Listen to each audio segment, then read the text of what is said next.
Okay guys, this is going to be a pan fishing video. My line is already out. I'm at the pool at 103rd, Central Park West.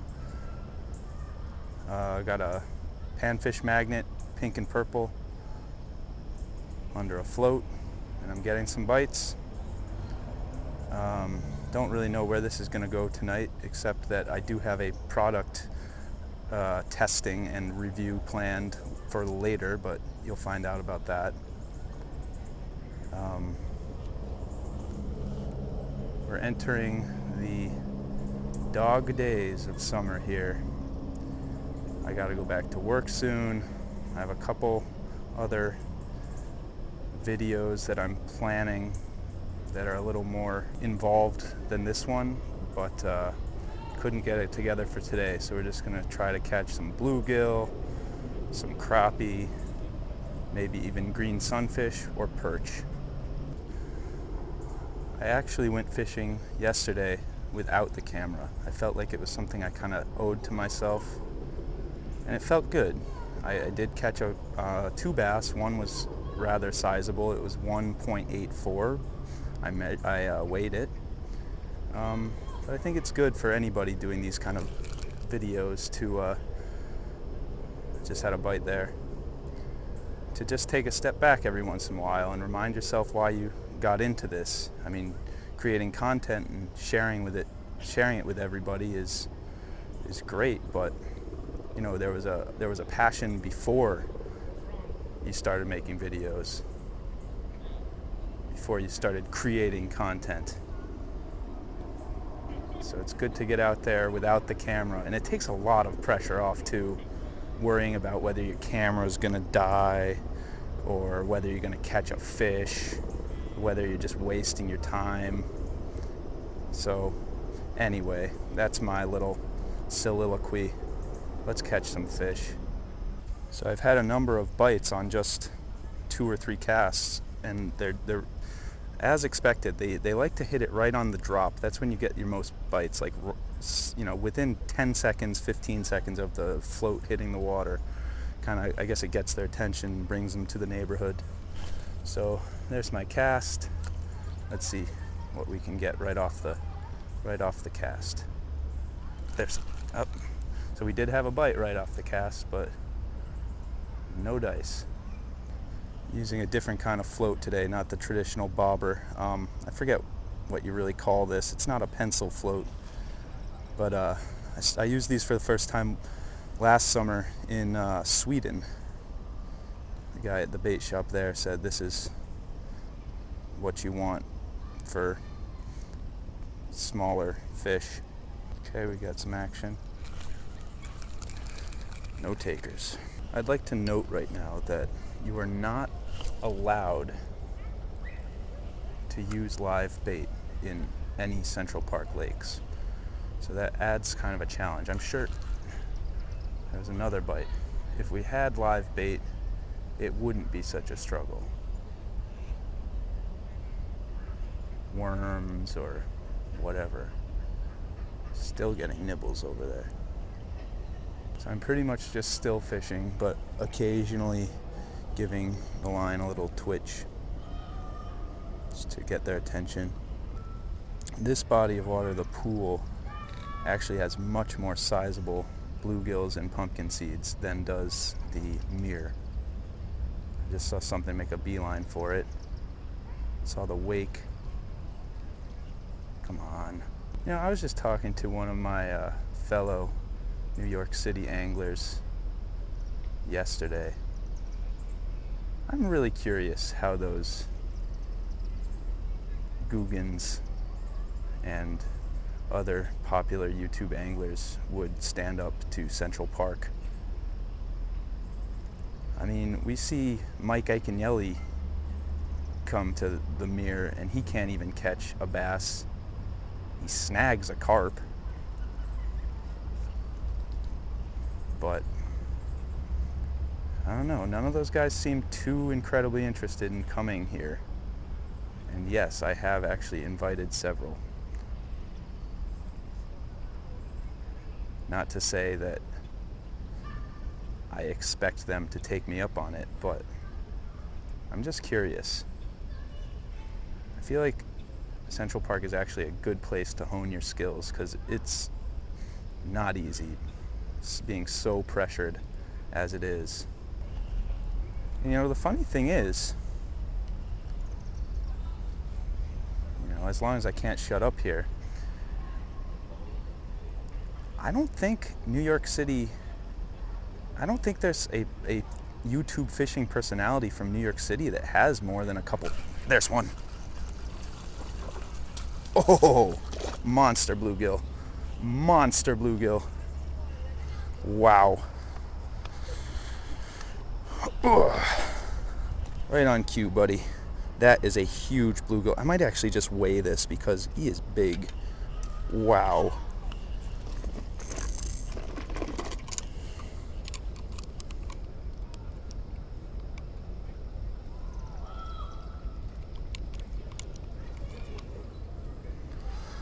That, oh my gosh, that is a 1 pound bluegill. 1 pounder.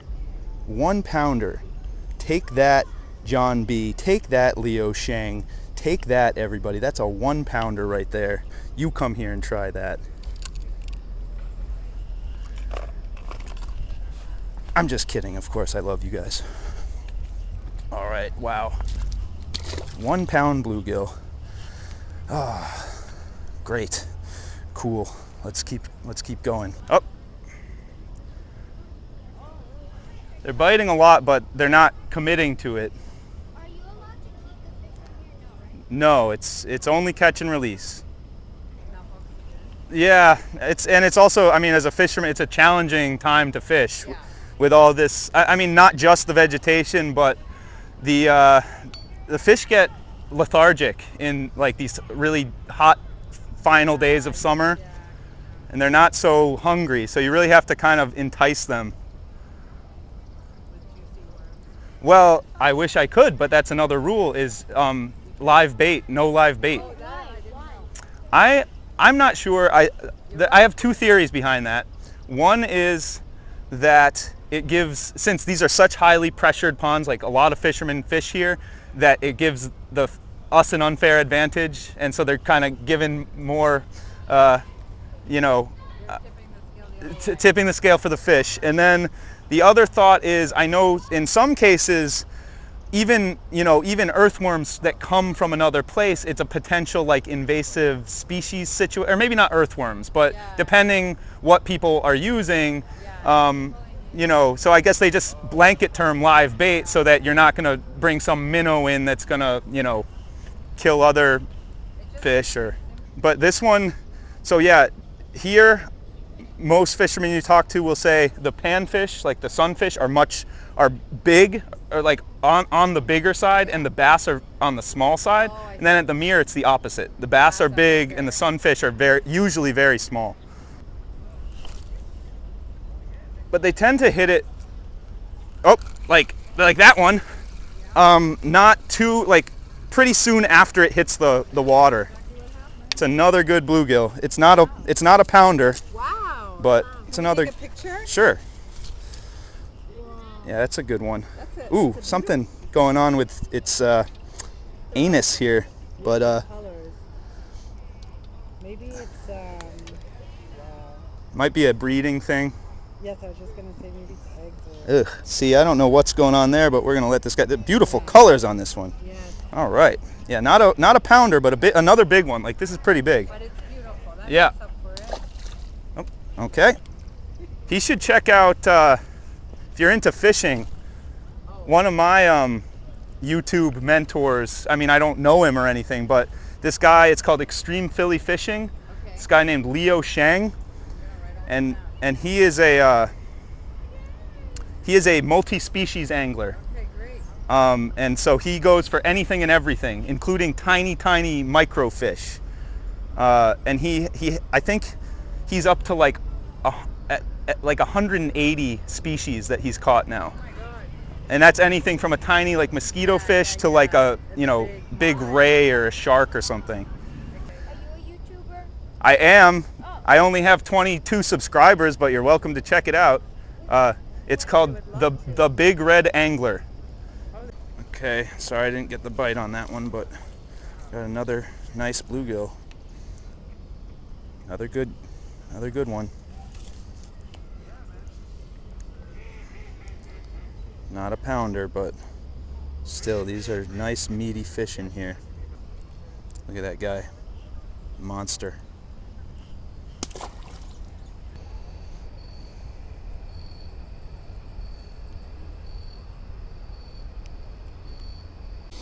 Okay, folks, it's the moment that, well, I've been waiting for.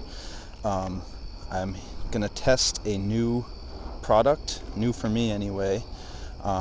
It's getting dark, and when it gets dark and you're pan fishing, it's very hard to see your float and see what's going on. And also, maybe you need some extra elements to attract a fish.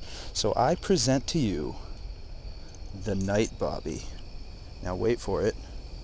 Ooh. It lights up and it has rattles. I found this at Walmart of all places like a month ago, but I haven't tried it yet, or I tried it very briefly once, nothing happened. So we're going to test a few things, whether the light attracts the fish, whether the sound attracts the fish. This is kind of heavy, it might scare the fish when it plops into the water. I mean, as well as the light might frighten them, the sound might frighten them. Maybe there should only be one of these elements. Maybe it should just be a light. Maybe it should just rattle. But we're gonna put it to the test right now. We're gonna switch floats, and we're switching to the night bobby. We'll see you in a second. Night bobby on. Also acts as a nice low light lantern. Here it goes. Here goes nothing. Ooh, that's heavy. Oh, that makes a big splash.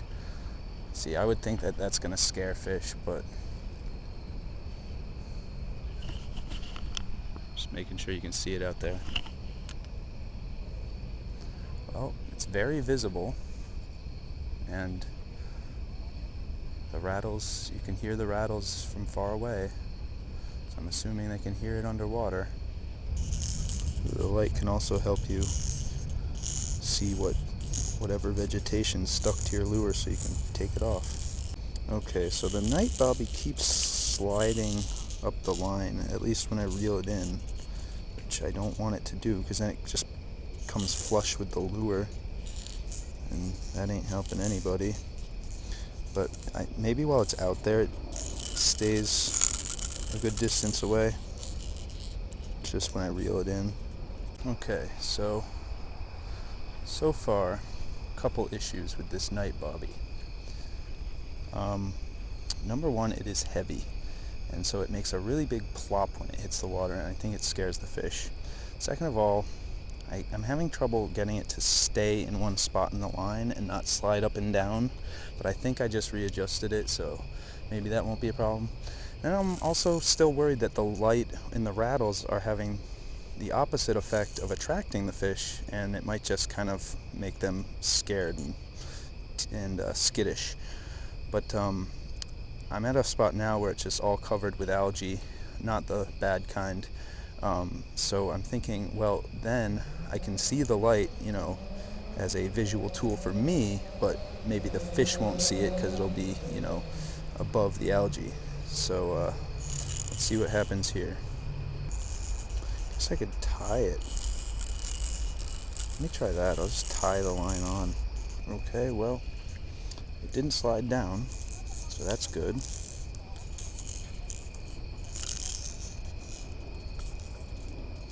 But we're not catching fish, and that's bad.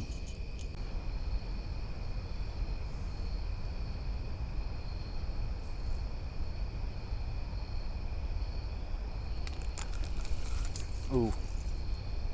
We actually had something there.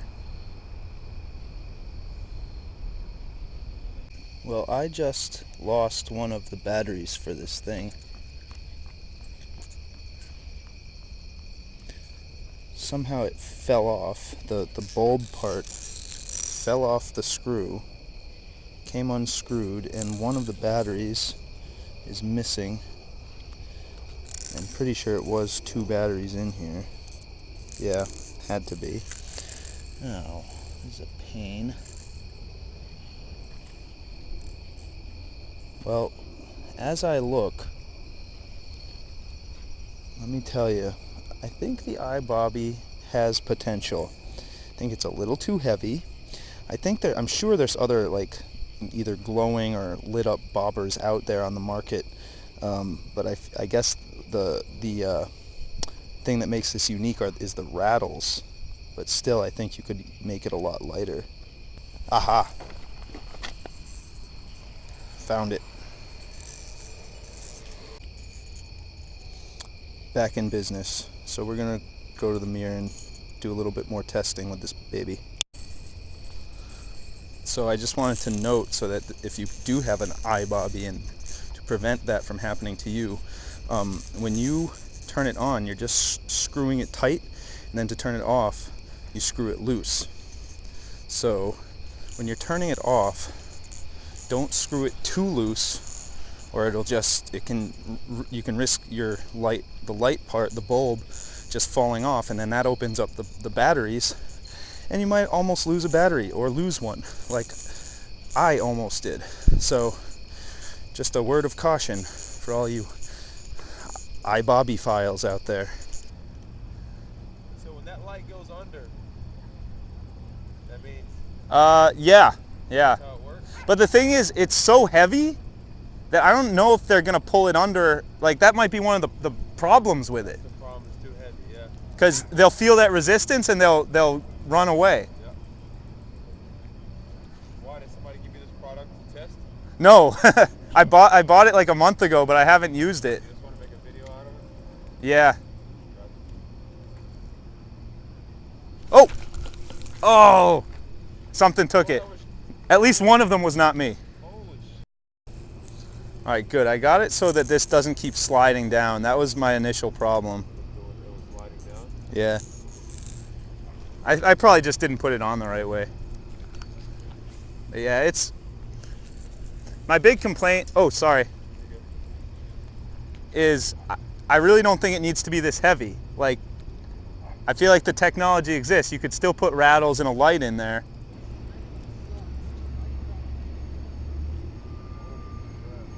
There's a bite. Got one.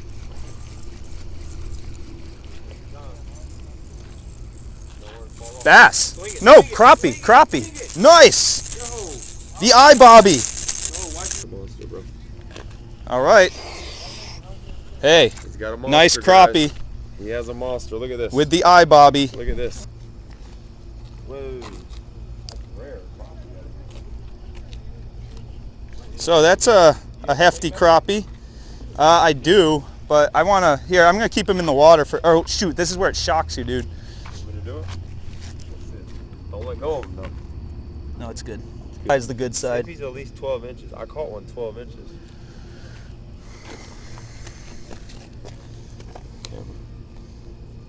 It's just about. Yep. Just about 12. Yeah, it's like 12 exactly. It's 12, yeah. All right, 12 incher. 12-inch crappie. Take a picture for me. Take a picture. It's all good. There's thousands of crappies here. There he goes. It's like a bass. Look at him. Come up to the surface. Okay, iBobby. Good job. Or not the iBobby, night About bobby. 6 minutes. Night bobby, yep. The night bobby. Good job, buddy. That's what I was hoping, crappie actually. I think I even mentioned that. Crappie with the lure not even moving though. It's just a little thing. I mean, I was twitching it every once in a while. twitching it? Yeah, but not, I mean, you know, not Making me wanna much. Put on a little thing and try to get a crappie.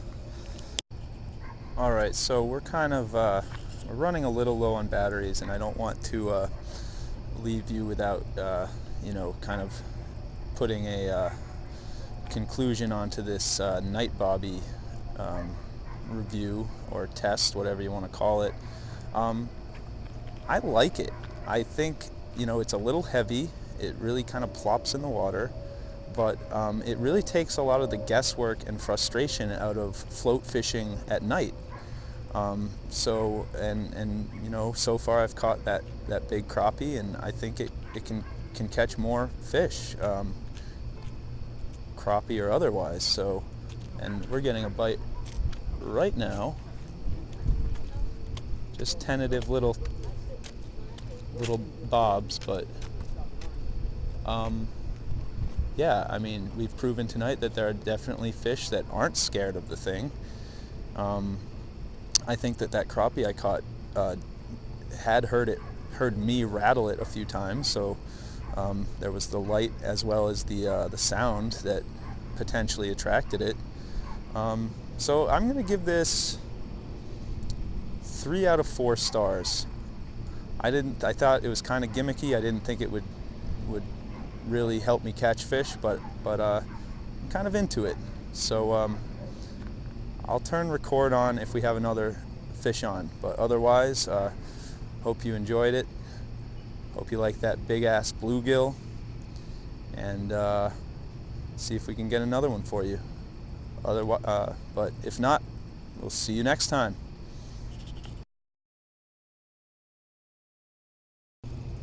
I cannot wait to go back home and fish Lake Gaston. Oh yeah, that one. You're in North Carolina, right? Yeah. And that's where that is? Nice. The jig head that I just put this on is also supposed to be glow in the dark. Okay, you didn't go to Bass Pro. No, I mean, it was a real Bass Pro. It was run by the same people. Was it like 3 stories? Like, was it No. fish tanks with 10 Oh! pounders? Fish on! Take your time. Swing it. What do we got? Oh, we just got? a little gilly. Oh, thought you had a bass. Now this, folks at home, this is your standard Harlem Meer bluegill compared to what we were catching up at the pool. And it's funny that he went for, I mean, this is a pretty big lure for him, and I'm surprised the hook even stuck. Nice, nice. So yeah, this is a normal size bluegill for Harlem Meer. So you can see they're a lot smaller here, but that was on the big lure that I switched to. So okay, not iBobby. I keep saying iBobby. Night Bobby strikes again. Maybe we'll get one more and call it a night.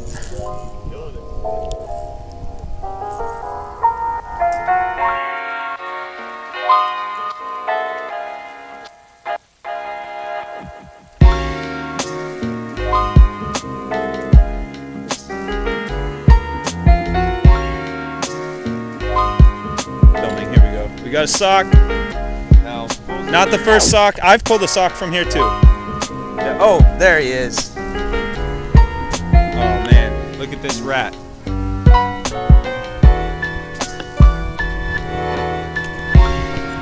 Let's chase it.